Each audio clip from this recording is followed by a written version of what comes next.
ते क्लासेसमध्ये आपण जो स्टेट बोर्ड आणि CBSE हा जो सेक्टर चालवतो त्याच्यामध्ये स्टेट बोर्ड आणि CBSEमध्ये 8, 9, 10 SSE आणि CBSEमध्ये 9, 10 या ह्याच्यामध्ये आपण चालवतो क्लासेस.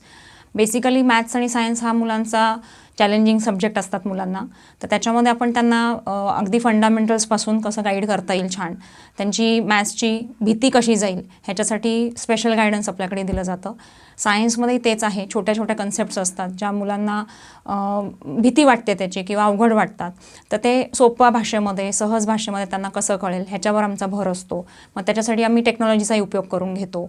लाईक डिजिटल लर्निंग आजकाल जास्त मुलांना आवडतं आणि त्यातनं शिकायला त्यांना जास्त आवडतं. सो त्या सगळ्या टेक्नॉलॉजीज पण आपल्या क्लासमध्ये आपण उपलब्ध करून दिल्यात मुलांना.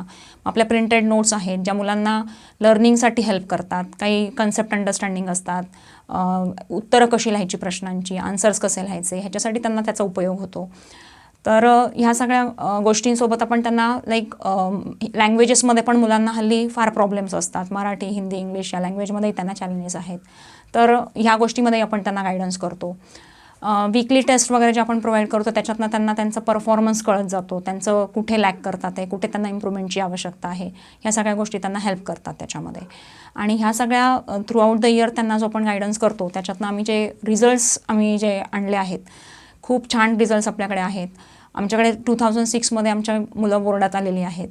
त्यानंतर आम्हाला आता म्हणजे थ्रूआउट कन्सिस्टंटली आमचे स्टुडंट्स जे आहेत ते 90 अबाव 95 अबाव पर्सेंटेज त्यांना मिळतात.